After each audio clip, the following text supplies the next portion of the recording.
Hello everyone, आप सभी लोगों का स्वागत है टीचिंग परीक्षा के आज के इस वीडियो में, जिसके अंदर में फ्रेंड्स बीपीएससी टीआरई 4.0 के लिए हमारी जो विशेष श्रृंखला चल रही है उसको एक कदम और आगे बढ़ाएंगे। आप लोग जानते हो फ्रेंड्स कि आज ही एक खबर आई है आप लोगों के लिए कि 1 लाख से अधिक जो पद है वो टीआरई 4 के अंदर में आ सकते हैं। आज ही मैंने उसको कवर भी किया है उस न्यूज को।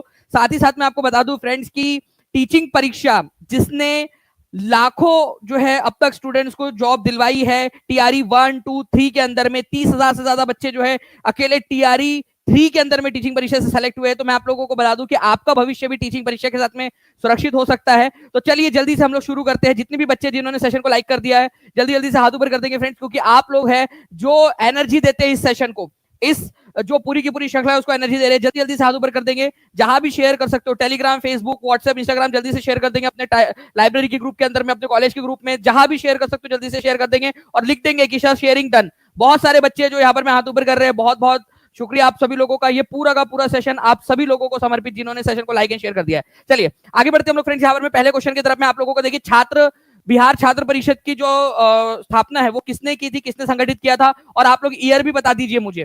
ठीक है, ये भी एक इंपॉर्टेंट क्वेश्चन है, मुझे लगता है कि पूछा जा सकता है आप लोगों से कि ईयर कौन सा है। ठीक है, जल्दी जल्दी से बताते जाएंगे आप सभी के सभी। तो देखिए फ्रेंड्स, अगर मैं बात करूं आप लोगों से बिहार छात्र परिषद की जो स्थापना है वो किसने की थी, तो ये स्थापना की थी राजेंद्र प्रसाद जी ने। ठीक है, राजेंद्र प्रसाद जी ने की थी, डॉक्टर राजेंद्र प्रसाद। और इन्होंने कब की थी, तो 1906 के अंदर में की थी। प्लीज इसको भी याद रख लीजिएगा आप लोग। ठीक है, डिटेल के अंदर में आप लोगों से पूछा जा सकता है, प्लीज याद रखना है आप लोगों ने ना। एक और चीज आप लोगों को बता दूं फ्रेंड्स कि आप लोगों के लिए, ठीक है, बिपिन चंद्रा जो है उसकी पूरी की पूरी बुक्स का हमने क्वेश्चंस निकाल लिए हैं। ठीक है, मैं कल इसकी घोषणा करने वाला हूं आप लोगों के सामने। तो आप जितने भी बच्चे हैं उससे पहले जो लोग ले चुके होंगे उन लोगों के लिए फ्री रहेगा ये चीज, तो ये याद रखिएगा आप सभी के सभी। तो बिहार छात्र परिषद जो है राजेंद्र प्रसाद जी ने 1906 के अंदर में जो है इसकी स्थापना की थी। और इसके अलावा, ठीक है, आप लोगों से इसका एक सम्मेलन हुआ था, बिहारी छात्र सम्मेलन, बिहार छात्र परिषद के अंतर्गत 16वें नंबर का। तो उसकी अध्यक्षता एक महिला ने की थी, श्रीमती सरला देवी ने। तो आप लोगों से पूछा जा सकता है कि 1921 के अंदर में, ठीक है, जो बिहारी छात्र सम्मेलन था वो कहां पर में हुआ था, तो पहली बात तो हजारीबाग के अंदर में हुआ था, हजारीबाग के अंदर में। तो ये आप लोगों ने याद रखना है फ्रेंड्स, एक इंपॉर्टेंट पॉइंट है। इसकी अध्यक्षता किसने की थी, तो श्रीमती सरला देवी ने की थी, सरला देवी ने, महिला ने। ओके, तो ये इसीलिए इंपॉर्टेंट है आप लोगों का, ये याद रखेंगे आप लोग। इसके अलावा जो है फ्रेंड्स, यहाँ पर में मोतिहारी के अंदर में जब 1928 में बिहारी छात्र सम्मेलन हुआ, उसमें बिहार युवक संघ की स्थापना भी की गई थी, बिहार युवक संघ की। तो बिहार युवक संघ की स्थापना 1928 में की गई प्रोफेसर ज्ञान सहाय के द्वारा। तो ये कुछ चीजें हैं जो आप लोगों ने याद रखनी है, इंपॉर्टेंट एग्जाम के अंदर में पूछ सकते हैं। आप लोगों ने क्या सीखा, बिहार छात्र परिषद की स्थापना 1906 में राजेंद्र प्रसाद जी ने। बिहार छात्र परिषद हर साल जो है बिहारी छात्र सम्मेलन करता था, कई बार एक एक दो दो भी हो जाते थे। तो बिहारी छात्र सम्मेलन 16वें नंबर को जो था 1921 में हजारीबाग में श्रीमती सरला देवी ने किया था। कितनी महिलाएं हैं यहाँ पर में, तो एक महिला ने जो है फ्रेंड्स बिहारी छात्र सम्मेलन की अध्यक्षता की, ये बड़ी बात थी उस समय में। ओके, इसी वजह से ये इंपॉर्टेंट है। और मोतिहारी में बिहारी छात्र सम्मेलन के अंदर में बिहार युवक संघ की स्थापना 1928 के अंदर में हुई थी। अब बहुत ज्यादा इंपॉर्टेंट क्वेश्चन, जिसने इस क्वेश्चन का आंसर लगा डाला उसकी लाइफ झिंगा लाला। मैं यहाँ पर मैं देखूंगा भी कि कितने बच्चे यहाँ पर में आंसर लगा रहे हैं। ठीक है, कमेंट के अंदर में आंसर करते रहेंगे आप लोगों को, कमेंट में भी मैं क्वेश्चन आप लोगों के आंसर्स देखने की कोशिश करूँ। जल्दी से सेशन को लाइक एंड शेयर कर देंगे फ्रेंड्स। ठीक है, जल्दी जल्दी से जहां भी शेयर कर सकते हो, टेलीग्राम, फेसबुक, व्हाट्सएप, इंस्टाग्राम, जल्दी जल्दी से शेयर कर दीजिए आप लोग इस सेशन को, जहां भी शेयर कर सकते हो। ठीक है, तो अगर इस पर्टिकुलर क्वेश्चन की हम लोग बात करेंगे फ्रेंड्स, तो इसका आंसर क्या हो जाएगा, जल्दी से बताइए। तो हु इस्टेब्लिश नालंदा महाविहार, और सभी के मैं आंसर देख रहा हूं, कमेंट में आप लोग क्या लगा रहे हो इसका आंसर। ठीक है, तीसरे नंबर का जो क्वेश्चन है आप लोगों का, नालंदा महाविहार की स्थापना जो है फ्रेंड्स याद रखेंगे आप लोग, कुमारा गुप्त ने की थी। कुमारा गुप्त जो है उन्होंने की थी, कुमारा गुप्त, और वो भी कुमार गुप्त वन ने। ठीक है, कुमार गुप्त 1, 2, 3 ऐसे 3 लोग हुए हैं गुप्ता वंश में, इसी वजह से कुमार गुप्त 1, अगर 1, 2 ऐसे भी आ जाए तो, क्योंकि एक एग्जाम थी जिसमें 1 और 2 दोनों आया था। ठीक है, तो कुमार गुप्त 1 ये आंसर होना चाहिए आप लोगों का। कहा दिया है ऑप्शन के अंदर में, जल्दी से कमेंट करके बताएं। तो आप लोग देख सकते हो देवगुप्त, स्कंदगुप्त, वेदगुप्त यहाँ पर में दिया हुआ है, यहाँ कुमार गुप्त 1 नहीं दिया है, इसी वजह से आंसर इसका ऑप्शन नंबर ई हो जाएगा। इस तरह के क्वेश्चंस जहां पर में आपको आपका माइंड यूज करना होता है वो एग्जाम में पूछे जाते हैं, और टीचिंग परीक्षा आपको इस तरह के क्वेश्चंस की प्रैक्टिस करा रहा है। ठीक है, ताकि आपको हैबिट हो। ठीक है, चलिए, तो आंसर इसका ऑप्शन नंबर ई हो जाएगा। अच्छा, नालंदा महाविहार जो है फ्रेंड्स, एक चीज याद रखनी है, इसकी स्थापना जो है 5वीं शताब्दी में कुमारगुप्त ने की थी, लेकिन नालंदा महाविहार को रिपेयर किसने करवाया था, इसकी मरम्मत किसने करवाई थी, अगर ये क्वेश्चन आ जाए तो आप लोग आंसर क्या करोगे। ठीक है, तो अगर बात करें आप लोगों से रिपेयरिंग की, तो रिपेयरिंग के लिए याद रखना है फ्रेंड्स आप लोगों ने धर्मपाल। ठीक है, धर्मपाल जो था, ओके, वो कौन था? ये पाल वंश का शासक था जिसने रिपेयर करवाया था। तो रिपेयरिंग किसने करवाई थी? धर्मपाल ने। ये भी याद रख लीजिए आप लोग, इंपॉर्टेंट पॉइंट है, एग्जाम के अंदर में आप लोगों से पूछ सकते हैं, पाल वंश का धर्मपाल। ओके चलिए, अब देखिए फ्रेंड्स, एक क्वेश्चन है जो एग्जाम के अंदर में पूछा जाता है अक्सर। देखिए सबसे जो है यहाँ पर में बात हो रही है शोभ मंडल की। शोभ मंडल को इंग्लिश के अंदर में क्या बोला जाता है? ठीक है, ये बात आप लोगों को याद रखना है। इसको बोला जाता है ट्रोपोस्फियर। ट्रोपोस्फियर, ठीक है, ट्रोपोस्फियर इसको बोलते हैं आप लोग। तो ये ट्रोपोस्फियर जो कि सबसे पहली लेयर है, ठीक है, हमारी अगर मान लीजिए पृथ्वी है, तो पृथ्वी की जो सबसे पहली परत है, फर्स्ट नंबर की जो परत है, उसको बोला जाता है ट्रोपोस्फियर या शोभ मंडल। अब यहां बोला है इसकी ऊंचाई कितनी है और उसके बारे में कुछ जो है कथन यहाँ पर भी दिए गए हैं। तो ये सबसे ऊपरी परत है बोल रहा है, नहीं भाई ये सबसे निचली परत है।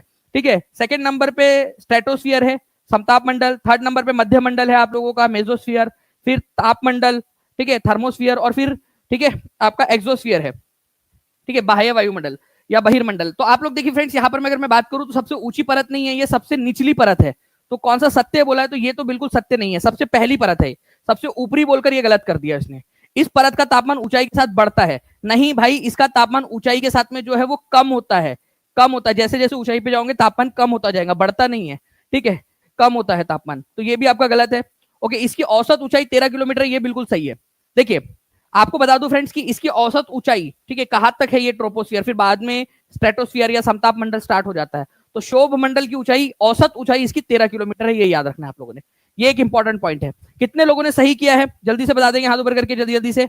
ओके चलिए आगे बढ़ते हैं हम लोग फ्रेंड्स। यहाँ पर में ट्रोपोस्फियर जिसको आप लोग शोभ मंडल कहते हो, इसकी एवरेज हाइट जो है वो 13 किलोमीटर है। एनसीईआरटी डू यू नो में आप लोगों को प्रोवाइड कर दिया गया है। मैं आप लोगों को एक चीज बताना चाहता हूं कि मौसम संबंधित जितनी भी घटनाएं होती है, ठीक है, बारिश, धूप, कोहरा, जितनी भी सारी चीजें होती है, वो सारी की सारी ये पहली परत के अंदर में ही होती है।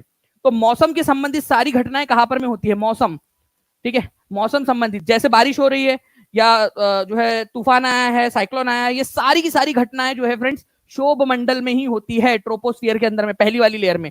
प्लीज इसको याद रख लीजिए, वेदर से रिलेटेड जितने भी फेनोमेनन है वो ट्रोपोस्फियर में ही होंगे। ये बहुत कम लोग याद रखते हैं। मुझे बताइए एरोप्लेन उड़ाने के लिए सबसे आइडियल लेयर कौन सी होती है? एरोप्लेन, ठीक है, वायुयान उड़ाने के लिए सबसे अच्छी परत कौन सी है?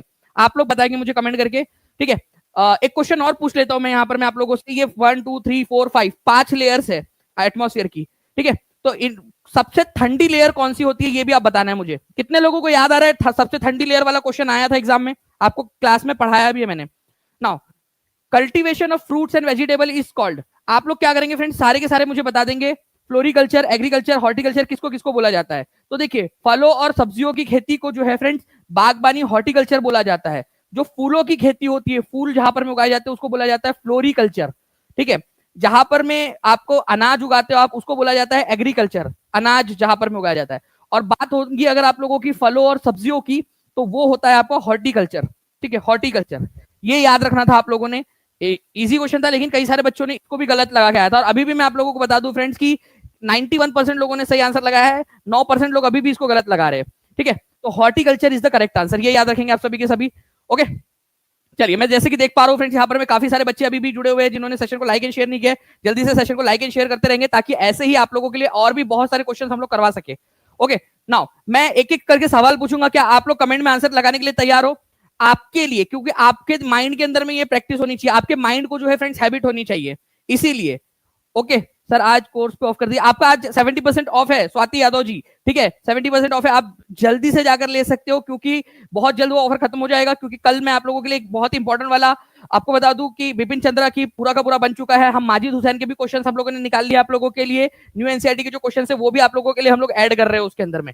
ठीक है, तो आप लोगों के लिए बहुत ज्यादा फायदा होने वाला है। सेरीकल्चर, ठीक है, सेरीकल्चर, और मैं आपको बता दूं कल मेरी घोषणा से पहले तक जितने बच्चे ले चुके होंगे उन लोगों को फ्री मिलेगा, बाकी लोगों को अलग से लेना है। सेरीकल्चर जो है फ्रेंड्स, ये याद रखेंगे आप लोग, किस चीज से रिलेटेड है जल्दी बताइए? सेरीकल्चर, रेशम का उत्पादन जो है फ्रेंड्स, रेशम के कीड़े का पालना।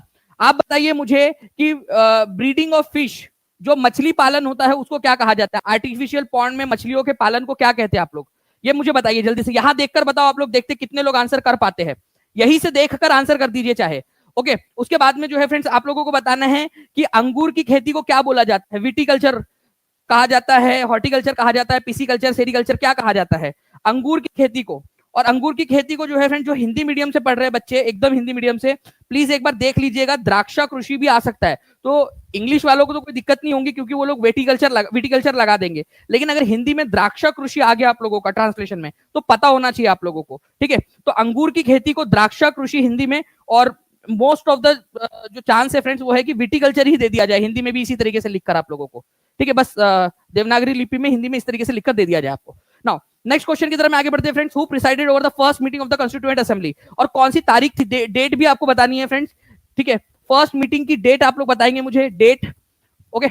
आप लोगों को मैं एक सवाल पूछता हूं, आपको बताना है फ्रेंड्स कि बिहार से, ठीक है, बिहार से संविधान सभा में कितने लोग गए थे, संविधान सभा के अंदर में, संविधान सभा में कितने लोग थे। बहुत ही इंपॉर्टेंट क्वेश्चन है, बिहार में संविधान सभा से कितने लोग थे, नंबर्स, ठीक है, आप बताएंगे मुझे नंबर्स जल्दी जल्दी से। तो देखिए फ्रेंड्स, अगर मैं आप लोगों को बात करूं, मैं इसलिए बता रहा हूं आपको क्योंकि जो व्यक्ति का नाम यहां पर मैं आपको बताने वाला हूं, वही व्यक्ति बिहार से चुनकर गए थे, और जो परमानेंट अध्यक्ष बने वो भी बिहार से चुनकर गए थे। प्लीज ध्यान से समझिए आप लोग। मैं कुछ इंपॉर्टेंट नाम बता दूं आप लोगों को, कितने लोग चाहते हैं, मुझे लगता है कि वो क्वेश्चन बन सकते हैं इसी वजह से। अगर चाहते हो तो जल्दी से हाथ ऊपर कर देंगे और सेशन को लाइक एंड शेयर जरूर करते रहेंगे आप सभी। देखिए फ्रेंड्स, फर्स्ट मीटिंग जो है ये हुई थी आपकी 9 दिसंबर 1946 को, 1946 को, और इसकी अध्यक्षता की थी सच्चिदानंद सिन्हा ने, और सच्चिदानंद सिन्हा बिहार से चुनकर गए थे संविधान सभा में।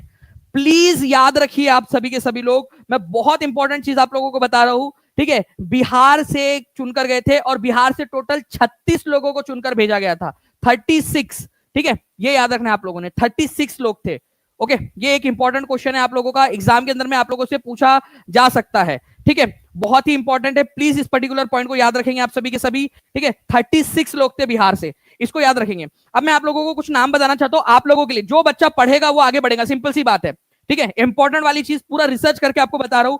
एक चीज है फ्रेंड्स कि सच्चिदानंद सिन्हा, श्री कृष्ण सिंह, ठीक है, अनुग्रह नारायण सिन्हा, ठीक है, ये लोग तो थे ही थे। Sarojini Naidu, please point to be noted, Sarojini Naidu कहां से चुनकर गई थी, आप लोग बताइए। जो बच्चा रेगुलर देखता है वो आंसर कर पाएगा। कॉन्ग्रेचुलेशन, 1000 प्लस लाइक्स आप लोगों ने कर दिए फ्रेंड्स, आप सभी को कॉन्ग्रेचुलेशन, ठीक है।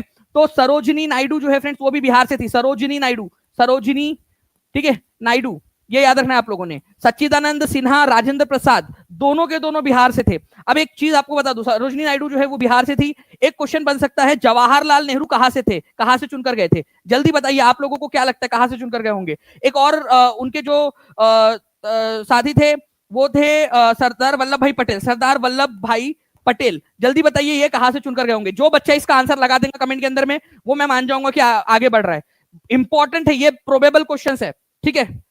टीचिंग परीक्षा ने हमेशा आपको एक कदम आगे रखा है, और आज जो आप लोगों की रात में 9 बजे जो है फ्रेंड्स पीजेंट मूवमेंट की क्लास है, जिसमें मैं पूरा रिवाइज कराने वाला हूं आपको, ठीक है। फराइजी आंदोलन में बियर्ड टैक्स, जो दाढ़ी के ऊपर में कर लगाया गया था, ठीक है, आपका दाढ़ी के ऊपर में जो टैक्स लगाया गया था, क्यों लगाया गया था, किसने लगाया था, किस वजह से लगाया था, उसके विरोध में कौन सा आंदोलन शुरू हुआ, कौन नेता थे उसके, वो सारी चीजें मिलाकर, ठीक है। नादिया के अंदर में आप लोगों को जो आंदोलन हुआ था वो लेकर, ठीक है, टीनेंट एक्ट जो लगे हैं वो सारी चीजें, बिहार में कौन कौन से आंदोलन हुए वो सारे के सारे आज हम रात में 9 बजे पढ़ने वाले हैं।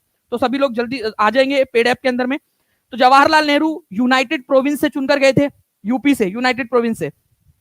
सरदार वल्लभ भाई पटेल, जो भी लोग गुजरात आंसर लगा रहे हैं ना, ठीक है, जनता उनको कभी माफ नहीं करेंगी। मैं आप लोगों को बता दूं फ्रेंड्स कि सरदार वल्लभ भाई पटेल बॉम्बे प्रेसिडेंसी से, गुजरात था ही नहीं उस समय तक, ठीक है, बॉम्बे प्रेसिडेंसी से चुनकर गए थे, बॉम्बे का ही पार्ट था गुजरात। गुजरात जो है फ्रेंड्स 1960 में अलग हुआ है, ठीक है। तो पंडित जवाहरलाल नेहरू यूपी से चुनकर गए थे, और सरदार वल्लभ भाई पटेल बॉम्बे प्रेसिडेंसी से। मैक्सिमम लोगों को मैंने देखा यहाँ गुजरात आंसर लगाया, गुजरात था ही नहीं उस समय अस्तित्व में, वो बॉम्बे का पार्ट था, बॉम्बे प्रेसिडेंसी का पार्ट था गुजरात। बाद में गुजरात राज्य 1960 में बना, बॉम्बे प्रेसिडेंसी, सरदार वल्लभ भाई पटेल। मौलाना अबुल कलाम आजाद, मौलाना अबुल कलाम, ठीक है, आजाद, ये कहां से चुनकर गए थे, तो मौलाना अबुल कलाम आजाद जो है फ्रेंड्स ये भी यूपी से चुनकर गए थे, यूनाइटेड प्रोविंस से। और डॉक्टर बी आर आंबेडकर, ठीक है, बी आर आंबेडकर स्टार्टिंग में ये गए थे बंगाल से, फिर बाद में जो है बंगाल वाली सीट उनकी चली गई पाकिस्तान में, इसी वजह से वो चुनकर गए बॉम्बे से फिर बाद में। तो ये फाइनली बॉम्बे से चुनकर गए थे, ये याद रखना आप लोगों ने बाद में, ये प्लीज इसको याद रखिए। मैं आपको बता दूं, इसीलिए आप लोगों को बोल रहा हूं, याद रख लो, ये वाली चीज आएंगी एग्जाम में, डायरेक्ट आगे बढ़ोगे आप लोग। और यहां मेरा लक्ष्य ये है कि आपको आगे रखना है, सबसे आगे रखना है आप लोगों को, ठीक है। चलिए नाउ फ्रेंड्स आगे बढ़ते हम लोग यहाँ पर में नेक्स्ट क्वेश्चन की तरफ में हमारे, ठीक है। तो सचिदानंद सिन्हा जो है वो टेम्पररी अध्यक्ष थे, पहली बैठक की अध्यक्षता की थी उन्होंने। राजेंद्र प्रसाद जी जो है वो 11 दिसंबर 1946 को परमानेंट अध्यक्ष बने। ओके, नाउ अब देखिए फ्रेंड्स, ये वाला क्वेश्चन भी बन सकता है आप लोगों का। आपको बताना है कि निम्नलिखित में से कौन सा विकल्प पृथ्वी की सतह से शुरू होकर वायुमंडल की परतों का सही क्रम है। ठीक है, पृथ्वी की सतह से शुरू होकर, ठीक है, पृथ्वी की सतह से शुरू होकर वायुमंडल का क्रम है, मतलब नीचे से ऊपर की तरफ में जाना है आपने। सतह, ये है सतह हमारी पृथ्वी की। तो 5 परतें हैं, कितनी है? 5 परत। आप लोग बताएंगे इनमें से कौन सा वाला क्रम सही है, ठीक है। और संभव हो तो लिखते भी जाइए, उसमें से सबसे ठंडी वाली लेयर कौन सी है, ये आप लोग मुझे कमेंट करके बता सकते हो, सबसे ठंडी लेयर, ठीक है। तो देखिए फ्रेंड्स, शोभ मंडल सबसे पहले आती है, शोभ मंडल जिसको ट्रोपोस्फियर कहते हैं, फिर आती है समताप मंडल स्ट्रेटोस्फियर, फिर आती है मध्य मंडल तीसरे नंबर पे, फिर ताप मंडल और फिर बहिर्मंडल। ये आप लोगों का सही क्रम है। अगर सबसे ठंडा, कोल्डेस्ट आपसे पूछ लिया जाए सबसे ठंडा कौन सा है, तो सबसे ठंडा, ये याद रखना है आप लोगों ने फ्रेंड्स, सबसे ठंडा, ठीक है, सबसे ठंडा मध्य मंडल है। ये एक इंपॉर्टेंट पॉइंट है आप लोगों का। कोल्डेस्ट, ठीक है, सबसे ठंडा मेसोस्फीयर है, क्योंकि यहां से फिर तापमान फिर से बढ़ना स्टार्ट हो जाता है। ओके, ट्रोपोस्फियर में, ठीक है। ये पूरी की पूरी पांचों की पांचों लेयर्स मैंने आप लोगों को करवाया हुआ है, तो उसको रिवाइज अच्छे से करना है आप लोगों ने, ताकि आप लोग जो है अच्छे से एग्जाम के अंदर में आंसर कर सके। तो सबसे ठंडी लेयर मध्य मंडल है आप लोगों की, कोल्डेस्ट। नाउ आगे बढ़ते हम लोग फ्रेंड्स, यहां पर में power shared among different organs of the government is known as, इसको क्या बोला जाता है? देखिए पावर जो है हमारे भारत में, ठीक है, शक्तियों का जो है वो क्या किया गया है? पृथक्करण किया गया है, ठीक है, शक्तियों का पृथक्करण, ठीक है। इसको बोला जाता है कि भाई हमारे भारत के अंदर में जो विधायिका है, विधायिका मतलब लेजिस्लेचर जो कानून बनाती है, जुडिशरी हमारे भारत के अंदर में है, दूसरा अंग जो देखभाल करती है, और एक है कार्यपालिका एग्जीक्यूटिव जो कानून को लागू करती है। तो तीनों में पावर का क्या किया गया है? पृथक्करण कर दिया गया है, शक्तियों का पृथक्करण, सेपरेशन ऑफ पावर बोला गया है इसको। इसको डिवीजन ऑफ पावर नहीं बोलते कि पावर का हमने बंटवारा किया, वैसा नहीं, इसको सेपरेशन ऑफ पावर बोला जाता है। करेक्ट टर्म क्या है? सेपरेशन ऑफ पावर है, शक्तियों का पृथक्करण है। क्यों हमने डिवीजन ऑफ पावर नहीं बोला? हमने डिवीजन ऑफ पावर क्यों नहीं बोला होगा? सोचिए आप लोग, अगर मैं डिवीजन ऑफ पावर बोल दूं, ठीक है, संविधान सभा के अंदर में, तो क्या होगा कि भाई वो कार्यपालिका समझेंगे कि भाई ये तो मेरी शक्तियां है, मैं इसका इस्तेमाल करूंगा अच्छे से, ठीक है, अपने लिए इस्तेमाल करेंगे। कार्यपालिका बोलेंगी, विधायिका बोलेंगी नहीं ये मेरी शक्तियां है, मेरे को बंटवारा में मेरे हिस्से में आई है, इसी वजह से डिवाइड होकर मेरे को मिली है। इसी वजह से संविधान के निर्माताओं ने देखिए कितना ध्यान से सोचा। आप सोचिए शब्द के ऊपर में कितना ध्यान दिया गया है। उन्होंने बोला हम डिवीजन ऑफ पावर इस्तेमाल नहीं करेंगे शब्द, हम जो है क्या करेंगे, हम सेपरेशन ऑफ पावर शब्द इस्तेमाल करेंगे। सोचिए आप लोग, ठीक है, सेपरेशन ऑफ पावर उन्होंने इस्तेमाल किया जानबूझकर। इसके ऊपर में डॉक्टर बी.आर. आंबेडकर ने संविधान सभा के अंदर में, जब इसके ऊपर में चर्चा हो रही थी आर्टिकल नंबर 50 के ऊपर में, तो उन्होंने इसके ऊपर में जवाब दिया कि हम डिवीजन क्यों इस्तेमाल नहीं कर रहे और सेपरेशन क्यों इस्तेमाल कर रहे हैं, ताकि कोई ये ना बोले कि भाई डिवाइड होकर मेरे हिस्से में आया। नहीं, ये सेपरेशन है पावर का। भाई पावर को सेपरेट सेपरेट किया गया है, बांटा नहीं गया, उसको सेपरेट किया गया है बस, ठीक है। उन्होंने पूरा इसके ऊपर में एक भाषण दिया था। नाउ तो आंसर इसका ऑप्शन नंबर बी होगा फ्रेंड्स, याद रखिए, कभी भी आ सकता है आप लोगों का। ओके, और शक्तियों का जो बंटवारा है, ठीक है, यहाँ पर में बेसिकली सेपरेशन ऑफ पावर जो है ये आर्टिकल नंबर 50 के अंदर में दिया गया है। विकेंद्रीकरण, विकेंद्रीकरण क्या होता है सर? तो विकेंद्रीकरण का मतलब होता है कि केंद्र सरकार के पास में ज्यादा पावर है तो पावर को नीचे में दे देना, ठीक है। जैसे मान लीजिए कि आपके पापा जो है सारे डिसीजन लेते थे आपके घर के, ठीक है, अब जो है आपके पापा ने बिजली का बिल भरने का काम आपको दे दिया, तो ये हो गया आपका शक्तियों का विकेंद्रीकरण, मतलब नीचे में दे दिया उन्होंने, ठीक है। फिर आपके पापा ने और थोड़े काम आपको दे दिए कि भाई ठीक है राशन भी अब तुम ही भरोगे, ठीक है, और घर में कौन सा पेंट करवाना है तुम डिसाइड कर लो। ओके, तो ये शक्तियां आपको दी जा रही है, तो ये हो रहा है शक्तियों का विकेंद्रीकरण, डिसेंट्रलाइजेशन बोला जाता है इसको, ठीक है। जैसे कि केंद्र सरकार ने, राज्य सरकारों ने कुछ पावर ग्राम पंचायतों को दिए, तो वो डिसेंट्रलाइजेशन है पावर का। ओके, चलिए आगे बढ़ते हम लोग फ्रेंड्स। यहाँ पर में चाप झील, ऑक्सबो झील जो है कहां पर में पाई जाती है?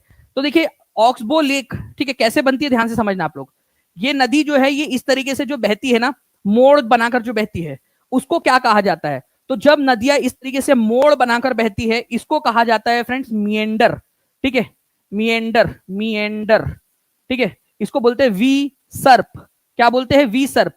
तो नदियों का मोड़दार तरीके से बहना, ठीक है, अपने रास्ते में मोड़ बनाकर बहना, इसको क्या बोला जाता है? विसर्प। क्यों? सांप के आकार का दिख रहा है ना, इस वजह से विसर्प बोला जाता है इसको, मिएंडर। अब कई बार क्या होता है, ये जो मिएंडर है ना, ये कई बार बहुत ज्यादा लचक खा जाता है। मतलब ऐसा होता है कि इस तरीके से ये आगे बढ़ते बढ़ते ये ऐसा हो जाता है ऐसा। अब पानी क्या हुआ, यहां से बहना स्टार्ट हो गया, अब जो नेक्स्ट पानी है वो क्या होगा, यहां से बहना, यहां से आएगा, इस तरीके से पानी आ रहा है, अब पानी यहीं से जाएगा, यहां से चला जाएगा, और ये जो झील है ये अलग थलग पड़ जाएंगी, इधर में अलग थलग पड़ जाएंगी, ये जो झील है आप लोगों की, ठीक है। तो इस तरीके से जो ये झील बन जाती है विसर्प के ज्यादा मुड़ जाने की वजह से, ठीक है, इसको बोला जाता है चाप झील या ऑक्सबो लेक, इसको गोखुर झील भी बोला जाता है, ठीक है, गोखुर, ठीक है, गोखुर, गोखुर झील भी इसको बोलते हो आप लोग, और ये बनती है आपकी रिवर वैलीज में, नदियों की घाटियों के अंदर में, ठीक है, ये याद रखना था आप लोगों ने। देखिए मैं हर संभव चीज जो आप लोगों को बतानी चाहिए वो बता रहा हूं आप लोगों को, जो है आप लोगों का जो प्रोबेबल क्वेश्चंस बन सकते हैं वो भी बता रहा हूं, तो आप लोग अच्छे से इसको पढ़िए और कमेंट के अंदर में आंसर्स करते रहिए आप सभी के सभी, ठीक है। तो 20 का आंसर, विसर्प क्या होता है आप लोगों का, जब नदियां, ठीक है, मोड़ बनाकर बहती है उसको बोलते हैं विसर्प, और जब ये मोड़ ज्यादा ही मोड़ ले लेता है, ठीक है, तो वो बना देता है चाप झील। ये देखिए आप यहाँ पर में उप्स, दोनों के वो किनारे मिल गए, तो यहाँ पर में एक चाप झील अलग हो गई, आप देख सकते हो यहाँ पर में ये चाप झील बन गई आपकी ऑक्सबो लेक, ठीक है। नाउ नेक्स्ट क्वेश्चन की तरफ में आगे बढ़ते हैं friends, in which type of natural vegetation regime sandal woods are found in India. देखिए फ्रेंड्स आपको बताना है संदल वुड्स कहां पर में पाए जाते हैं, ये एक बहुत ही इंपॉर्टेंट क्वेश्चन है, एग्जाम के अंदर में पूछे जाने की प्रबल संभावना इसकी बनती है, ठीक है। आपको बताना है चंदन के वन किस प्रकार के जंगल में पाए जाते हैं, ठीक है। तो बहुत एक अच्छा क्वेश्चन यहाँ पर में बनता है आप लोगों का, हमारे भारत के अंदर में सबसे ज्यादा जो है फ्रेंड्स डेसिडुअस फॉरेस्ट पाए जाते हैं, ठीक है। तो ट्रॉपिकल डेसिडुअस फॉरेस्ट, ठीक है, ट्रॉपिकल डेसिडुअस फॉरेस्ट उष्ण कटिबंधीय, उष्ण कटिबंधीय का मतलब क्या होता है आपका, ध्यान से समझिए मैं आपको बता दूं, उष्ण कटिबंधीय का मतलब होता है एक ऐसा क्षेत्र जो ट्रॉपिक्स के दोनों इलाकों में आता है, तो भारत के बीचों बीच में से जाती है ये लाइन आपकी कर्क रेखा, 23.5 डिग्री वाली लाइन, नॉर्थ कर्क रेखा। तो फ्रेंड्स यहाँ पर में जो ये उष्ण कटिबंधीय क्षेत्र है भारत के, दक्षिण भारत के अंदर में यहाँ पर में, तो उष्ण कटिबंधीय क्षेत्र में जो पर्णपाती वन पाए जाते हैं, मतलब ऐसे पेड़ जो गर्मियों के अंदर में अपने पत्ते झाड़ देते हैं, ठीक है, वो नंगू पुंगू हो जाते हैं, उनके पत्ते गिर जाते हैं, फिर बारिश आती है, फिर से उनमें नए पत्ते आ जाते हैं, तो ऐसे जो पेड़ होते हैं ना उनको ट्रॉपिकल, और ट्रॉपिकल जोन में अगर है वो तो उनको ट्रॉपिकल डेसिडुअस फॉरेस्ट बोला जाता है, उष्ण कटिबंधीय पर्णपाती वन। तो फ्रेंड्स आंसर इसका ऑप्शन नंबर ए हो जाएगा, प्लीज याद रखिए आप लोग कि उष्ण कटिबंधीय पर्णपाती वन ऐसे ऐसे जंगल है जहां पर में आप लोगों को संदलवुड या चंदन आपको देखने के लिए मिलेगा, ठीक है। चीन में, भारत में, इंडोनेशिया में, ऑस्ट्रेलिया में, फिलीपींस में, कई जगह पे आप लोगों को ये मिलते हैं, 20-20 मीटर ऊंचे हो जाते हैं ये, ठीक है, लाल लकड़ी होती है इसके अंदर में, ठीक है, लाल चंदन, आप लोगों ने पुष्पा मूवी के अंदर में अगर देखा हो तो आप लोगों ने जो है वो देखा भी होगा लाल चंदन के पेड़, ठीक है। चलिए A is the correct answer, tropical deciduous forest के अंदर में आप लोगों को मिलेंगे ये उष्ण कटिबंधीय क्षेत्र, ट्रॉपिकल क्षेत्र, पर्णपाती मतलब जो पत्ते गिरा देते हैं अपने, ठीक है। Now the parliament consist of which of the following, parliament हमारे भारत की किन किन चीजों से मिलकर बनी है, जल्दी से बताएंगे आप सभी लोग ये इस पर्टिकुलर क्वेश्चन का आंसर। 2500 से ज्यादा बच्चे जुड़ चुके हैं, 1400 से ज्यादा लाइक्स हो चुके हैं, जल्दी जल्दी से सेशन को लाइक एंड शेयर कर देंगे, जितने लोग हैं जिन्होंने सेशन को लाइक कर दिया हाथ ऊपर कर दीजिए एक बार जल्दी से, ठीक है। नाउ अब देखिए फ्रेंड्स अगर मैं बात करूं यहां पर मैं आप लोगों की पार्लियामेंट के अंदर में, तो हमारे भारत की जो संसद है, ठीक है, इसके अंदर में कितने पार्ट्स है, तो इसके अंदर में 3 पार्ट है, एक लोकसभा, ठीक है, राज्यसभा और राष्ट्रपति।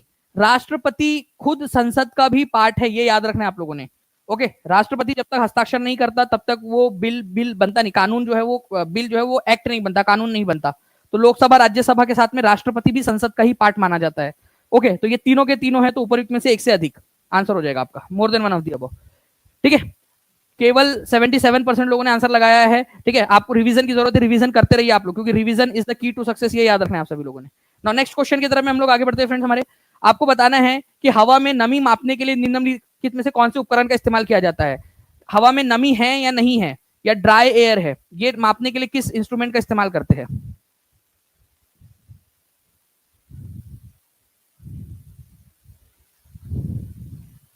देखिए फ्रेंड्स अगर मैं बात करूं यहां पर मैं हवा में नमी मापने के लिए निम्नलिखित में से किस उपकरण का उपयोग किया जाता है, तो ये जो है फ्रेंड्स आप लोगों का हो जाएगा, ठीक है, एरोमीटर, हाइड्रोमीटर, हाइग्रोमीटर, क्या हो जाएगा जल्दी बताइए।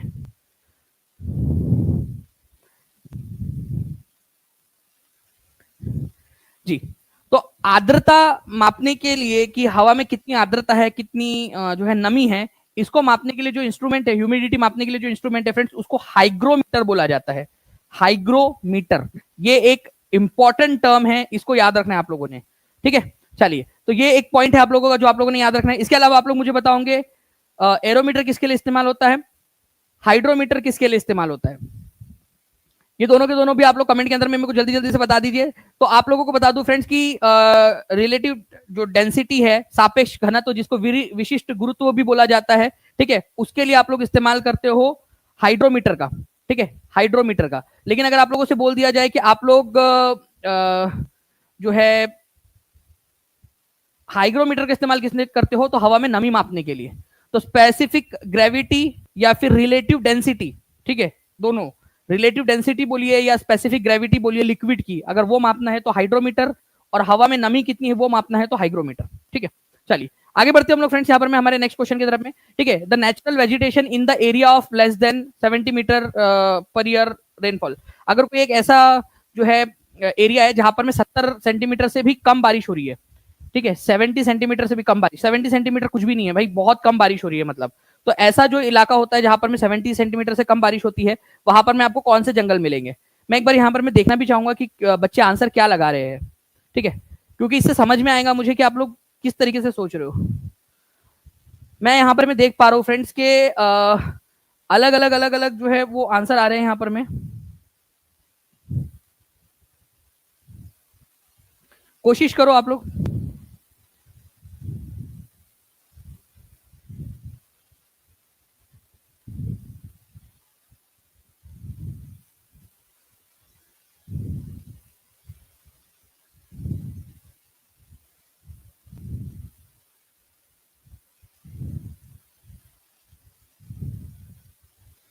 देखिए यहाँ पर मैं एक चीज समझने वाली है फ्रेंड, जो लोग ए आंसर लगा रहे हैं ना, उन लोगों को एक चीज यहाँ पर में जो है क्लियर होनी चाहिए थी कि मॉनसून फॉरेस्ट कैसे हो सकता है। देखो लेस देन 70 सेंटीमीटर बारिश जब बोला है उसने, ठीक है, तो अपने आप में उसने एक चीज तो क्लियर कर दी है कि भाई बारिश बहुत कम है।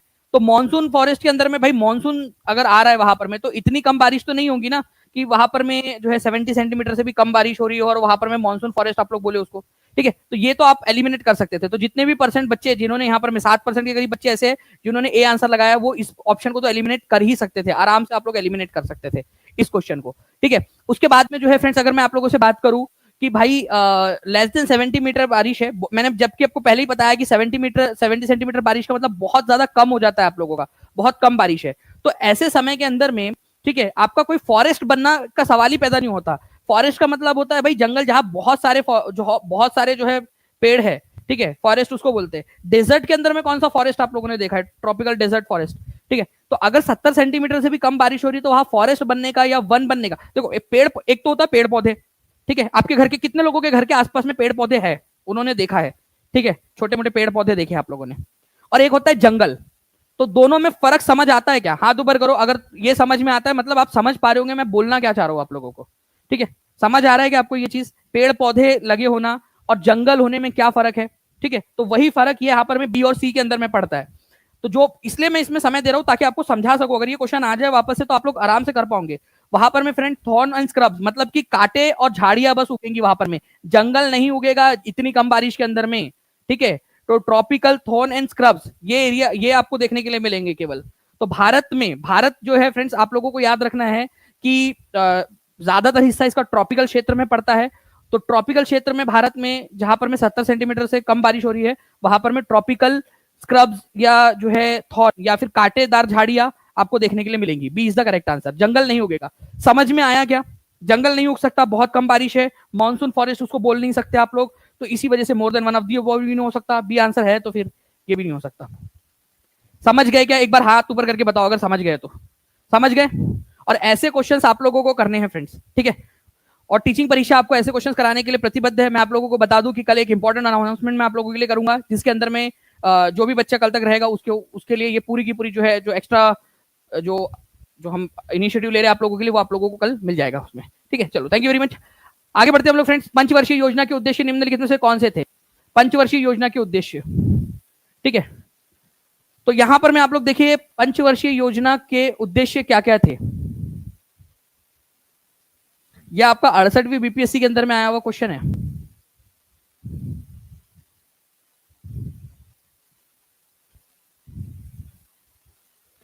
तो हमारे भारत के अंदर में फ्रेंड्स टोटल 12 पंचवर्षीय योजनाएं हुई है, 5 ईयर प्लान। मैंने पूरा नॉलेज कैप्सूल में 5 ईयर प्लान पढ़ा है, कितने लोगों ने वो लेक्चर देखा है, 5 ईयर प्लान, 12 पंचवर्षीय योजनाएं, ठीक है। तो फ्रेंड्स आप लोगों को पता होगा कि हमें विकास करना है भाई, पंचवर्षीय योजनाओं का ये लक्ष्य तो है ही है, ठीक है। तो हमें विकास करना है, हमें आधुनिकीकरण करना है, हमें जो है आधुनिकीकरण का मतलब होता है आपका कि हमें ग्रो करनी है, ठीक है, इंडस्ट्रियलाइज करना है हम लोगों ने हमारे देश को, ओके। तो ये करना है, हमने आत्मनिर्भर बनाना है हमारे भारत को। साहित्य कहीं पे भी नहीं है, साहित्य साहित्य का कहीं पे भी आपको पंचवर्षीय योजना के अंदर में आपको उल्लेख मिला क्या? मैंने सारी 12 की 12 आप लोगों को पंचवर्षीय योजनाएं पढ़ाई, मैंने आपको जो है हॉलीडे प्लान्स जो थे वो भी आप लोगों को पढ़ाए हैं, ठीक है। तो आपको कहीं पे भी मैंने साहित्य के या फिर लिटरेचर को बढ़ावा देने के लिए हमने पंचवर्षीय योजना लाई थी, वो नहीं है बिल्कुल भी। पंचवर्षीय योजना 5 ईयर प्लान, ये याद रखना आप लोगों ने 1951 में जवाहरलाल नेहरू जब प्रधानमंत्री थे उस समय में स्टार्ट किया गया, ठीक है। और टोटल हमारे देश के अंदर में 5-5 साल इस तरीके से करके, कुछ बीच में कुछ गैप भी हुई, ठीक है, उसको करके हमने टोटल 12 पंचवर्षीय योजनाएं की, ओके। तो साहित्य कहीं पे भी नहीं है, ये आंसर नहीं हो सकता, ये भी आंसर नहीं हो सकता, ये भी आंसर नहीं हो सकता, क्योंकि 4 आंसर नहीं। देखो समझो, एग्जामिनर का माइंडसेट समझो, उसने कितना दिमाग लगाया, ठीक है। उसको पता था कि भाई जो टीचिंग परीक्षा से पढ़ेगा उसका पेपर निकलेगा यहाँ पर में, क्योंकि मैंने आपको स्पेसिफिकली बताया है सारे के सारे चीजों में, उसमें साहित्य कहीं पे भी नहीं था कि साहित्य को बढ़ावा देने के लिए। ये आंसर हो नहीं सकता, ये भी आंसर हो नहीं सकता 4 की वजह से, ये भी आंसर हो नहीं सकता, ठीक है। तो उपयुक्त में से एक से अधिक भी आंसर नहीं हो सकता। तो आंसर जो है फ्रेंड्स उपयुक्त में से कोई नहीं आंसर है, क्योंकि ऑप्शन दिया ही नहीं है। ऑप्शन क्या होना चाहिए था? 1, 2 एंड 3, ये आंसर होना चाहिए था, कहीं पे भी दिया नहीं है, इसी वजह से आंसर होगा आपका उपयुक्त में से कोई नहीं। कितने लोगों को समझ गया? हाथ ऊपर करो। कितने लोग चाहते इस तरीके से क्वेश्चन मैं आपको करवाता रहूं? मैंने आप लोगों को पहले भी बोला है, मैं आपको टॉप 20 आर्टिकल्स करवाने वाला हूं जिस दिन हमारे 5000 लाइव जो है वो कंप्लीट हो जाएंगे। तो आप लोगों को क्या करना है? सेशन को लाइक एंड शेयर करते रहना है हर जगह के ऊपर में, और लाइव आना है आपने, जहां भी शेयर कर सकते हो शेयर करते रहिए। जिस दिन 5000 लाइव हो जाएंगे उसके अगले ही दिन मैं आप लोगों को टॉप 20 आर्टिकल्स उनके क्वेश्चंस के साथ मैं आपको करवाऊंगा, ओके। चलिए नाउ फ्रेंड्स, अब देखिए महात्मा गांधी ने अपनी दांडी मार्च कहां से शुरू किया था। आपको बताना है दांडी यात्रा की स्टार्ट की डेट क्या थी। जो बच्चा ये 2 क्वेश्चन के आंसर लगा पाएगा वो अपना मार्क्स गिनेगा, अदरवाइज बच्चे नहीं गिनेंगे अपने मार्क्स, अपना नंबर मत गिनना इसको, ठीक है। तो बताइए दांडी मार्च कहां से स्टार्ट की थी और कौन से तारीख को स्टार्ट की थी? ईयर के साथ में आप बताएंगे, डेट एंड ईयर, ठीक है। तो देखिए अगर मैं बात करूं फ्रेंड, गांधी जी ने अपनी यात्रा कहां से स्टार्ट की थी, तो साबरमती आश्रम से स्टार्ट की थी उन्होंने, और वो डेट क्या थी? वो थी 12 मार्च, 12 मार्च, ठीक है, 1930। प्लीज इसको याद रखिए आप लोग, ये बहुत इंपॉर्टेंट है। दांडी यात्रा कौन से साल में निकली थी? तो 1930 के अंदर में निकली थी। इंपॉर्टेंट पॉइंट है, एग्जाम के अंदर में आप लोगों से पूछ सकते हैं, ठीक है। नाउ फ्रेंड नेक्स्ट पॉइंट की तरफ में, नेक्स्ट क्वेश्चन की तरफ हम लोग आगे बढ़ते हैं हमारे, ठीक है। आप लोगों को बता नहीं, यहाँ पर मैं देखिए ये बहुत बढ़िया क्वेश्चन है, ठीक है। मैं चाहूंगा कि इसका आंसर करे, और जो बच्चा इसका आंसर कर देगा वो सच में पढ़ रहा है।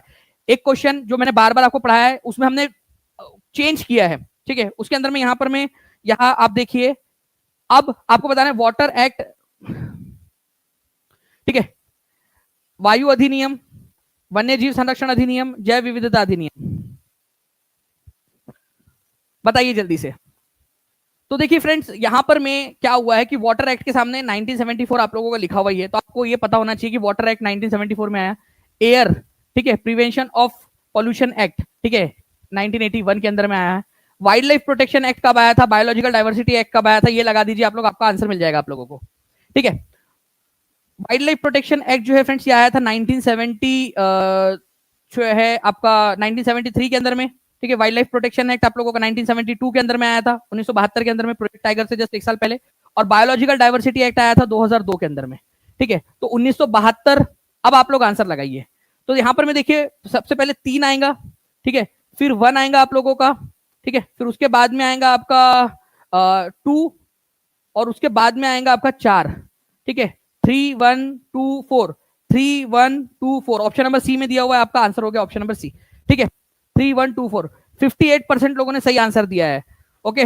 और कुछ लोगों ने, पता है आपको, मतलब 2 को पहले लेकर, ठीक है, बी आंसर लगाया। भाई 2 यहां हो ही नहीं सकता था, बी आंसर किस किसने लगाया था यहां पर में? आप देखिए बी 7% लोगों ने, तो बी को पहले लगाया। भाई कैसे हो सकता है? यहां तो ईयर उसके सामने लिख दिया गया है ना, तो फिर वो कैसे हो सकता है पहले? वो तो ईयर ही लिख दिया डायरेक्टली। तो माइंड का इस्तेमाल करना सीखो आप ज्यादा से ज्यादा, ठीक है। जितना ज्यादा माइंड का इस्तेमाल करोगे उतना ज्यादा और इस्तेमाल कर पाओगे, उतना माइंड बढ़ता है आपका, ओके। चलिए, तो ऐसे आप पूरी की पूरी लिस्ट जो है फ्रेंड्स आपको टीचिंग परीक्षा के एप्लीकेशन पर प्रोवाइड कर दी गई है। आप देख सकते हो वाइल्ड लाइफ प्रोटेक्शन एक्ट, वन्य जीव संरक्षण अधिनियम 1972 के अंदर में, प्रोजेक्ट टाइगर 1973 में, प्रोजेक्ट एलिफेंट 1992 के अंदर में, ठीक है, जैव विविधता बायोलॉजिकल डाइवर्सिटी 2002 के अंदर में। देखिए, जल प्रदूषण की रोकथाम और नियंत्रण, ठीक है, जो water prevention and control of pollution act है, वाटर एक्ट भी बोलते हैं उसको, 1974 में था। मैं चाहूंगा कि हर एक बच्चा वाटर और एयर वाला एक्ट कमेंट के अंदर में लिखेंगे, हर एक बच्चा। और जितने भी बच्चों ने लिख दिया होगा अभी तो आप लिखिए यहाँ पर में, जब आप रिवाइज करोगे आपको क्या करना है, सेशन को रिवाइज भी करते रहना। Just a second. ओके, मैं आपको बता दूं फ्रेंड्स कि आप लोगों ने रिवाइज भी करना है। मैं ऐसे उम्मीद करता हूं कि आप लोग रिवीजन भी करोगे। इसी वजह से आपको कमेंट के अंदर में भी लिखना है। यहाँ चैट में तो आप लिख ही रहे हो, नीचे में कमेंट में भी आपको लिखते रहना। और जो लोग सही आंसर लिखेंगे उनके कमेंट्स को लाइक भी करते रहेंगे आप लोग। तो जल अधिनियम कौन से साल में आया था, और वायु अधिनियम, ठीक है, एयर एक्ट कब आया था, एयर प्रदूषण की रोकथाम और नियंत्रण अधिनियम कब आया था, ये दोनों को दोनों लिख दीजिए। पर्यावरण संरक्षण अधिनियम, ठीक है, इन्वायरमेंट प्रोटेक्शन एक्ट, ये कब आया था, ये भी लिखिएगा आप लोग, environment protection act. Now next question की तरफ में आगे बढ़ते हैं फ्रेंड्स। सारी की सारी चीज आप लोगों को बताता रहूंगा मैं यहाँ पर। में आपको बताना है, which of the following national parks and wild life sanctuaries located in west Champaran district, पश्चिमी चंपारण डिस्ट्रिक्ट के अंदर में इनमें से कौन सी वाली लोकेटेड है। आज रात में आपको बताना चाहता हूं मैं कि हम लोग जो है फ्रेंड्स पीजेंट मूवमेंट की क्लास करने वाले हैं, किसान आंदोलन, ठीक है, उसमें हम लोग बिहार के किसान आंदोलनों को भी देखेंगे। और मैं आपकी टेस्ट भी लेने वाला हूं, जो आपको ऑलरेडी पढ़ा चुका हूं मैं, पीजेंट मूवमेंट अब तक के, ठीक है। तो प्लीज जल्दी से, जो बच्चे ऑलरेडी एनरोल हो चुके हैं वो आज पढ़कर आएंगे, ठीक है। और जो लोग नहीं लिए जल्दी से आप लोग एनरोल हो जाइए और पढ़ लीजिए अच्छे से, ठीक है, और पढ़कर आप लोग आइए यहाँ पर में, ठीक है। 9 बजे आप लोगों की क्लास है पीजेंट मूवमेंट की, किसान आंदोलन की, जिसके अंदर में हम लोग इंपॉर्टेंट वाले क्वेश्चन के साथ में, ठीक है, जो क्वेश्चन एग्जाम में आए हैं उनके साथ में हम लोग देखेंगे। ओके, सुपर 70 कूपन कोड का आप लोग इस्तेमाल भी कर सकते हो। नाउ फ्रेंड्स, नेक्स्ट पॉइंट की तरफ में हम आगे बढ़े। नेशनल पार्क और वाइल्ड लाइफ सेंचुरी जो है वो कौन सा पश्चिमी चंपारण में है, तो वाल्मीकि वन्यजीव अभयारण्य, वाल्मीकि टाइगर रिजर्व, वाल्मीकि राष्ट्रीय उद्यान, ठीक है, ये सारे के सारे आपके पश्चिमी चंपारण के अंदर में लोकेटेड है। तो आंसर क्या हो जाएगा, more than one of the above, simple सी बात है, ठीक है भाई। कौन सा वाला, पश्चिमी चंपारण में वाल्मीकि वन्यजीव अभयारण्य, Valmiki wild life sanctuary, Valmiki tiger reserve, Valmiki national park, तीनों के तीनों कहां पर में है, पश्चिमी चंपारण में ही है ना। तो तीनों के तीनों इस तरीके से डी आंसर लगाना है आप लोगों ने। और कितने लोगों ने आंसर लगाया पता है क्या आप लोगों को, ठीक है, आप जानना चाहते हो कितने लोगों ने आंसर लगाया, मैं आप लोगों को दिखा देता हूं यहाँ पर में, आप लोग देख लीजिए, ओके, कि क्यों जरूरी है आप लोगों की रिवीजन करना।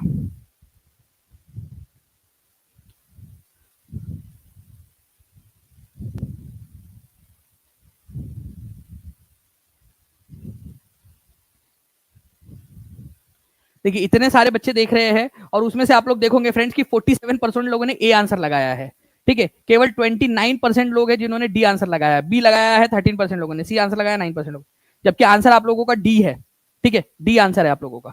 तो मैक्सिमम लोगों ने ए आंसर लगा के वहां पर में आगे बढ़ गए। तो D is the correct answer, ये याद रखना है आप लोगों ने। और आप लोगों के लिए फ्रेंड टीचिंग परीक्षा ने पूरा का पूरा एचडी मैप्स आपको प्रोवाइड किए हैं पेड कोर्स में, प्लीज उसको अच्छे से रेफर करिए, उसको अच्छे से पढ़िए आप लोग, आपका फायदा हो गया होगा। तो वाल्मीकि राष्ट्रीय पार्क, वाल्मीकि वन्यजीव अभयारण्य, वाल्मीकि टाइगर रिजर्व पश्चिम चंपारण के अंदर में है।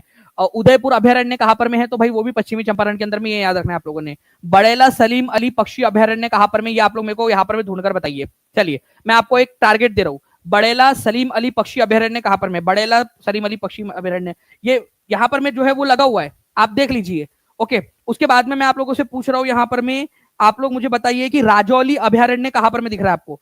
इसका स्क्रीनशॉट ले लो, या टीचिंग परीक्षा के एप्लीकेशन में आपको पूरा मैप दिया हुआ है, एचडी मैप, और टेस्ट के साथ में टेस्ट भी प्रोवाइड की गई है आप लोगों को। तो प्लीज आप इसका आंसर करते रहेंगे सभी के सभी लोग। ओके, चलिए आगे बढ़ते हैं हम लोग फ्रेंड्स। यहाँ पर में बड़ौला आप लोग बता देंगे कहां पर में है, और मैंने आप लोगों से पूछा था राजौली, ये भी बता देंगे आप लोग।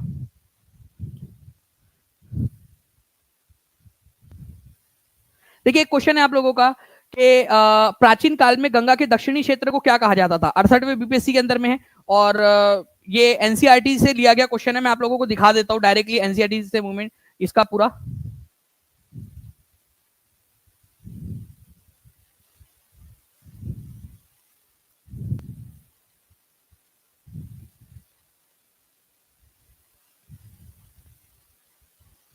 देखिए, तो अगर हम लोग बात करेंगे फ्रेंड्स प्राचीन काल में गंगा के दक्षिणी क्षेत्र को क्या कहा जाता था, तो प्राचीन काल के अंदर में फ्रेंड गंगा का जो दक्षिणी क्षेत्र था, ठीक है, ये मान लीजिए हमारा भारत है, ठीक है, यहां से गंगा नदी बहती है, ठीक है। तो बिहार के अंदर में यहाँ पर में जो गंगा नदी के दक्षिण वाला जो भाग था उसको आप मगध के नाम से जानते थे, मगध। और मैं आप लोगों को जो है फ्रेंड्स ये सोर्स कहां से बता रहा हूँ, क्या है इसका सोर्स, ठीक है। आप लोग यहाँ पर में देखिए, एनसीईआरटी में है, locate the Ganga and it's tributaries, ठीक है, उस मैप के अंदर में। और यहाँ पर में अगर आप लोग देखोगे तो साउथ ऑफ गंगा, ठीक है, वॉज नोन एज मगध। तो गंगा के दक्षिणी क्षेत्र को क्या कहा जाता था? मगध कहा जाता था। कहा दिया है मगध, यहां पर में मगध दिया नहीं है, इसी वजह से क्या आंसर होगा आप लोग कमेंट कर दीजिए। ठीक है, कितने लोग इसका सही आंसर लगा पाए थे और कितने लोग अब सीख गए, अगर ये क्वेश्चन आ जाए तो सही लगा पाओगे। 3000 से ज्यादा लोग देख रहे हैं फ्रेंड्स, 2000 लाइक से हम लोग केवल 20 लाइक्स दूर है अभी। ओके, तो जल्दी से सेशन को लाइक एंड शेयर भी करते रहेंगे, केवल 12 लाइक्स दूर है अब हम। तो यहां पर में जो है फ्रेंड्स आपको बता दूं, उपरयुक्त में से कोई नहीं आंसर हो जाएगा इसका। ठीक है, E is the correct answer. Revision is the key to success. जितना ज्यादा रिवाइज करोगे उतना ज्यादा चीजें याद रहेगी आप लोगों को। Okay, now next question. Champaran जो है नील आंदोलन जो था, ओके 1917 में स्टार्ट हुआ था गांधी जी के नेतृत्व में। तो गांधी जी के साथ में कौन कौन थे इनमें से लोग, बताइए गांधी जी के साथ में इनमें से कौन था चंपारण नील आंदोलन के समय में? तो चंपारण नील आंदोलन हुआ था 3 कठिया सिस्टम को लेकर। 3 कठिया, ठीक है। तो 3 कठिया जो सिस्टम था, इसमें क्या था बताइए जल्दी से, इसका परसेंटेज आप बता सकते हो मुझे? ठीक है, 20 में से कितने हिस्से के ऊपर में आपको नील की खेती करनी है? जल्दी से ये ब्लैंक को भरिए आप लोग, जल्दी से बताइए कितना था 20 में से। तो 20 में से 3 हिस्से के ऊपर में कम से कम आपको जो 15% है फ्रेंड्स, उसके ऊपर में आपने क्या करना है? ठीक है, नील की खेती करनी है कम से कम अपने खेत में। तो ये जबरदस्ती थी, नील का खेती करना किसानों के लिए फायदेमंद नहीं था, तो चंपारण के किसानों के साथ में जबरदस्ती की जा रही थी वहां के जो है जमींदारों के द्वारा। इसी वजह से चंपारण नील आंदोलन जो है महात्मा गांधी के द्वारा चलाया गया। उस समय में महादेव देसाई, ठीक है, नरहरि पारेख, अब्दुल बारी, इसी के साथ साथ में अगर मैं बात करूं तो राजकुमार शुक्ला, ठीक है, मौलाना मजहरुल हक, ठीक है, एनजी रंगा, ठीक है, जेबी कृपलानी, आचार्य जेबी कृपलानी, ठीक है, ये सारे, राजेंद्र प्रसाद जी, ये सब यहाँ पर में गांधी जी के साथ में थे। तो राजेंद्र प्रसाद जी की मुलाकात चंपारण आंदोलन की वजह से हुई थी, ठीक है, गांधी जी के साथ में, ये याद रखना आप लोगों ने। उसके बाद में जेबी कृपलानी उसमें जुड़े, नरहरि पारीख जुड़े, मौलाना मजहरुल हक जुड़े, एनजी रंगा जो थे वो थे इनके साथ में, मौलाना अबुल बारी ये थे यहाँ पर में, ये भी आप लोगों ने याद रखना है, ये सब लोग गांधी जी के साथ में थे। इनमें से मुझे लगता है जेबी कृपलानी का नाम आप लोगों के लिए साथ में आ सकता है, अगर ये क्वेश्चन को ऑप्शन को वो अमेंड करना चाहे तो। फिर मुझे लगता है कि राजेंद्र प्रसाद आप लोगों से पूछ सकते हैं, मौलाना मजहरुल हक जोड़ सकते हैं, एनजी रंगा जो है वो उनको जोड़ा जा सकता है इसके अंदर में। ठीक है, तो प्लीज इसको भी याद रखना है आप लोगों ने। पूरी की पूरी लिस्ट जो है फ्रेंड्स आप लोगों को यहाँ पर में मिल जाएंगी। ये आपको पता ही है कि जितनी भी क्लासेस होती है उसकी पीपीटी आपको टीचिंग परीक्षा के एप्लीकेशन पे मिल जाती है। ओके, चलिए आगे बढ़ते हैं हम लोग फ्रेंड्स यहाँ पर में हमारे जो है नेक्स्ट पॉइंट की तरफ में।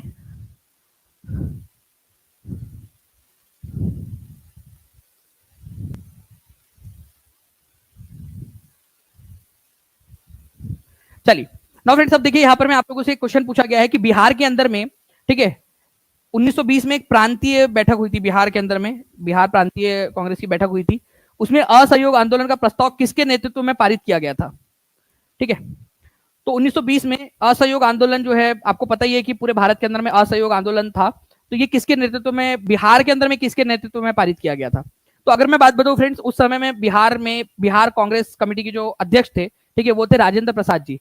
तो राजेंद्र प्रसाद जी की अध्यक्षता के अंदर में नॉन कॉपरेशन जो मूवमेंट जो रिजोल्यूशन है वो पास किया गया था। तो किसके नेतृत्व में किया गया था? राजेंद्र प्रसाद जी के नेतृत्व में। बट ये असहयोग आंदोलन को, ठीक है, इसका जो प्रस्ताव है बिहार में किसने प्रस्तुत किया था? बिहार में इस प्रस्ताव को प्रस्तुत किसने किया था? तो फ्रेंड्स 2 नाम आप लोगों ने याद रखने हैं, ठीक है, 2 नाम बहुत इंपॉर्टेंट हो जाते हैं आप लोगों के लिए। एक होते हैं शाह मोहम्मद जुबैर और एक धरणीधर प्रसाद, ठीक है। तो मैं यहाँ लिख भी देता हूँ आप लोगों के लिए, थोड़ा यहाँ पर मैं जगह कम पड़ जाएंगी तो इधर लिख देता हूँ मैं, ठीक है। शाह मोहम्मद जुबैर, शाह मोहम्मद जुबैर, ठीक है, और धरणीधर प्रसाद, धरणीधर प्रसाद, ठीक है। तो ये प्लीज याद रख लीजिएगा आप लोग, ये 2 लोग थे जिन्होंने इसको प्रस्तुत किया था, ये प्रस्ताव लेकर आए थे ये लोग। और किसकी अध्यक्षता में ये प्रस्ताव पारित हुआ था? राजेंद्र प्रसाद जी उस समय में अध्यक्ष थे, उनकी अध्यक्षता में ये प्रस्ताव पारित हुआ था। तो बिहार में बिहार प्रांतीय जो कांग्रेस कमेटी है, ठीक है, उसमें राजेंद्र प्रसाद जी की अध्यक्षता में जब नॉन कॉपरेशन मूवमेंट का प्रस्ताव पारित हुआ, ये प्रस्ताव को पेश किसने किया था? तो इस प्रस्ताव को प्रस्तुत किया था शाह मोहम्मद जुबैर और धरणीधर प्रसाद जी ने, ठीक है, उन्होंने इंट्रोड्यूस किया था। ठीक है, ये आप लोगों ने याद रखना, इंपॉर्टेंट है। इससे रिलेटेड पूरा का पूरा मैंने आप लोगों को बताया हुआ है। बिहार नेशनल कॉलेज की स्थापना जो है फ्रेंड्स नॉन कॉपरेशन मूवमेंट के समय में ही हुई थी। बिहार विद्यापीठ की स्थापना जो है इसी समय में हुई थी, सदाकत आश्रम के अंदर में। ठीक है, मदरलैंड नाम का अखबार किसने निकाला था? मौलाना मजहरुल हक ने निकाला था इसी समय में। नॉन कॉपरेशन मूवमेंट में बिहार ने बहुत बढ़ चढ़ के भाग लिया। ठीक है, नाउ फ्रेंड्स, ये पूरी की पूरी चीजें मैंने आपको पढ़ाई है पेड क्लास के अंदर में, ठीक है, तो प्लीज रिवीजन करते रहिए आप लोग अच्छे से। नाउ नेक्स्ट क्वेश्चन है आप लोगों का, भौगोलिक क्षेत्रफल के अनुसार भारत की निम्नलिखित जो भौतिक इकाइयां है या फिजियोग्राफिक यूनिट्स है, उनका आरोही क्रम में स्थित करना है आप लोगों ने, ठीक है। तो as per geographical area arrange the following physiographic units of India in ascending order, ठीक है। छोटे से बड़े के क्रम में आप लोगों को इसको अरेंज करना है, ठीक है।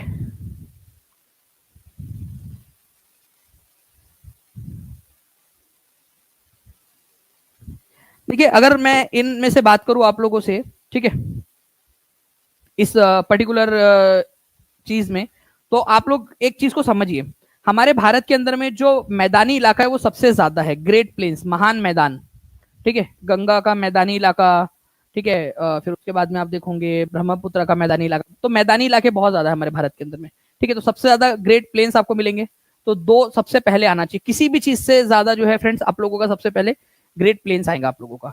तो ये नहीं हो सकता आंसर, ए नहीं हो सकता, बी भी नहीं हो सकता, तो मोर than one of the above के होने का भी सवाल ही पैदा नहीं होता, या तो सी होगा या तो ई होगा। बस एक चीज मैंने यहां पर मैं देखी, मैदानी इलाका, इवन बिहार खुद मैदानी इलाके के अंदर में आता है, तो मैदानी इलाके की अगर हम लोग बात करेंगे फ्रेंड, तो मैदानी इलाके के अंदर में सबसे ज्यादा जो है मैदानी इलाका ही है हमारे भारत के अंदर में, ठीक है।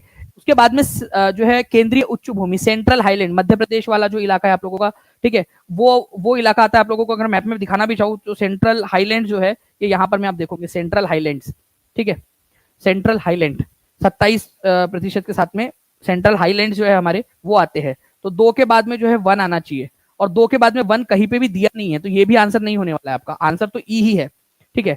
उसके बाद में क्या होते हैं आप लोगों के, ठीक है, तो उसके बाद में आप लोगों के आते हैं फ्रेंड्स जो पहाड़ियां है, ठीक है, माउंटेन्स है, नॉर्दर्न माउंटेन्स आप लोगों के, ठीक है, पहाड़ियां वो आती है आप लोगों की। और उसके बाद में जो है कोस्टल प्लेन्स आता है। कोस्टल प्लेन का मतलब क्या होता है मैं आपको दिखाता हूँ। कोस्टल प्लेन मतलब होता है केवल ये वाला एरिया, कोस्टल प्लेन जो ये कोस्ट के पास वाला जो एरिया, ये इतना इतना बड़ा एरिया नहीं, छोटे छोटे सा एरिया है वो, ठीक है, कोस्ट के पास में। तो आप लोगों का यहाँ पर में आंसर जो है ऑप्शन नंबर ई हो जाएगा।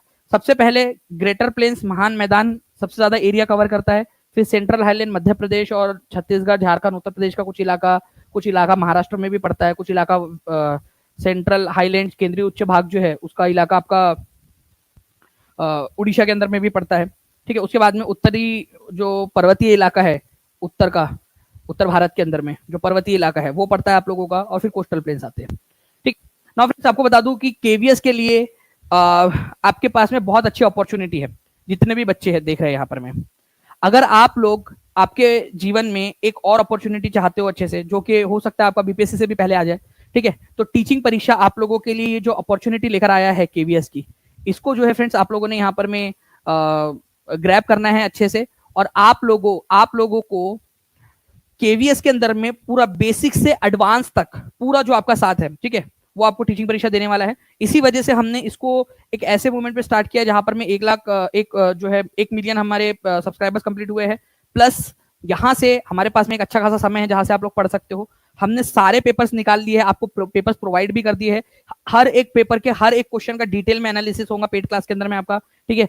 उसके बाद में जैसे ही अगर पेपर पैटर्न चेंज होता है तो वो पेपर पैटर्न चेंज आपको फ्री अपग्रेड उसके अंदर में मिल जाएगा, रिवीजन बैच आपको उसके अंदर में मिल जाएगी। तो ये सारी चीजें आप लोगों के लिए है केवल 999 रुपीज के अंदर में, 999, 1000 भी नहीं, 999 रुपए के अंदर में।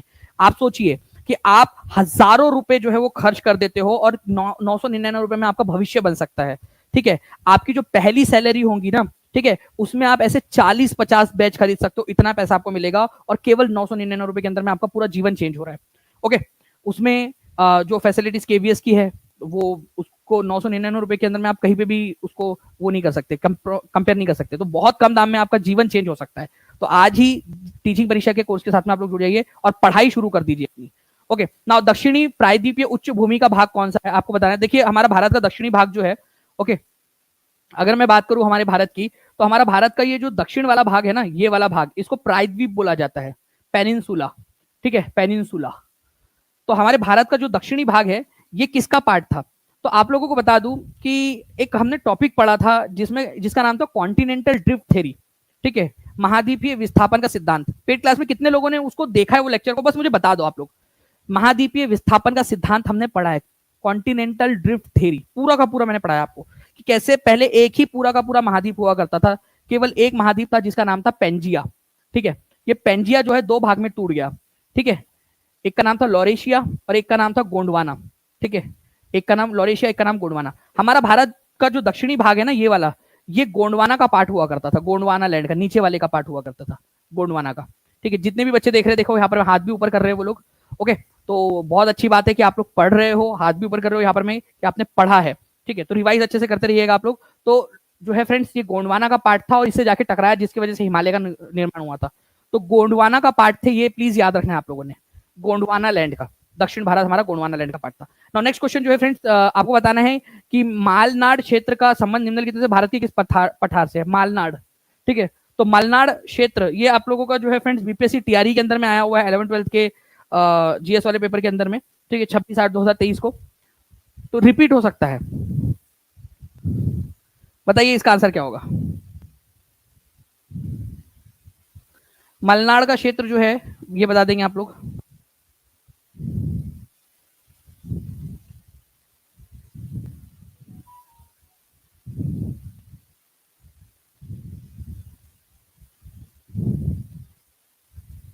देखिए एक्चुअली फ्रेंड्स, अगर मैं आप लोगों को बताऊं तो हमारे भारत के अंदर में ना, ठीक है, जो दक्कन का पठार है उसको भी और छोटे छोटे भागों में बांटा गया है, जिसमें एक है कर्नाटक का पठार। ये कर्नाटक का पठार है यहाँ पर में।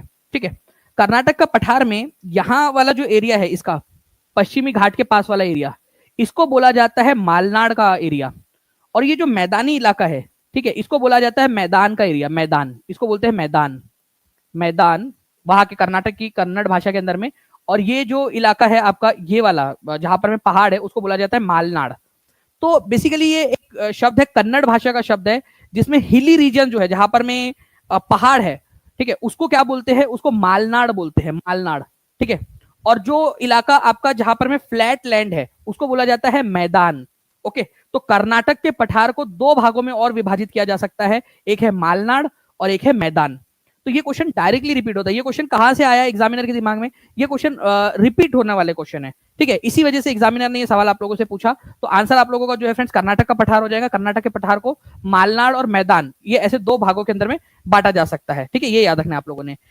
करनाड़ जो है, ये कर्नाटक का जो पठार है, इसको करनाड़ का पठार भी बोलते हैं कई बार। ठीक है, करनाड़। ठीक है, करनाड़। करनाड़ जो है आपका काली मिट्टी से आया, काली मिट्टी की भूमि, क्योंकि काली मिट्टी आपको पता है कि ब्लैक सॉइल वहां पर में पाई जाती है, तो काली मिट्टी की वजह से भी इसका आया हुआ है नाम। ओके, तो प्लीज इस पर्टिकुलर पॉइंट को आप लोग याद रखेंगे। कर्नाटक का जो पठार है ये कहां पर में मिलेगा आप लोगों को? ये देखिए आप लोग, अगर मैं थोड़ा जूम करूं यहाँ इस पर्टिकुलर पॉइंट को आपके लिए, ठीक है, ये देखिए आप लोग, ये कर्नाटक का पठार है, मैदानी इलाका। और ये इधर का जो इलाका है उसको मालनाड का इलाका बोला जाता है, कर्नाटक के प्लेटू को, कर्नाटक पठार को।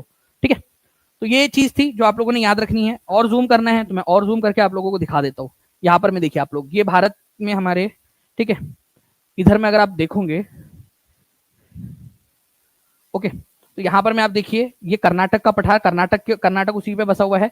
ये मैदानी इलाका इधर साइड वाला, और ये इधर जो रेड कलर में आप देख रहे हो वो मालनाड का इलाका है, मालनाड पहाड़ों वाला इलाका। ठीक है, आई होप आप लोगों को अब ये चीज समझ में आई होंगी कर्नाटक के पठार के अंदर में। ठीक है, तो अगर ऐसे क्वेश्चन आप करना चाहते हो तो मुझे बताइएगा, ठीक है, कमेंट करके, तो मैं और आप लोगों को करवा दूंगा। नाउ फ्रेंड्स, मैं चाहता हूँ कि आप लोग जो है मुझे कुछ क्वेश्चंस है आप लोगों से, आप लोग मुझे उसके आंसर बताएंगे। आप लोग मुझे बताइए कि बिहार से संविधान सभा में टोटल कितने लोग चुनकर गए थे बिहार से? ठीक है, संविधान सभा के अंदर में, संविधान सभा में कितने लोग चुनकर गए थे, ये आप मुझे बता सकते हो।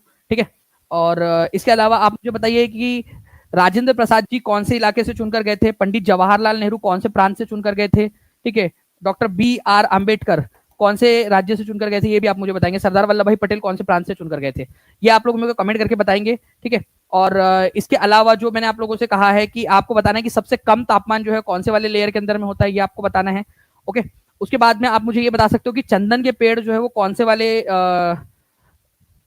जंगल में पाए जाते हैं? ठीक है, ट्रॉपिकल डेसिडुअस फॉरेस्ट में या ट्रॉपिकल एवरग्रीन फॉरेस्ट के अंदर में? चलो मैं दो ही ऑप्शन देता हूं आपको, उष्णकटिबंधीय पर्णपाती क्षेत्र या उष्णकटिबंधीय सदाबहार वन।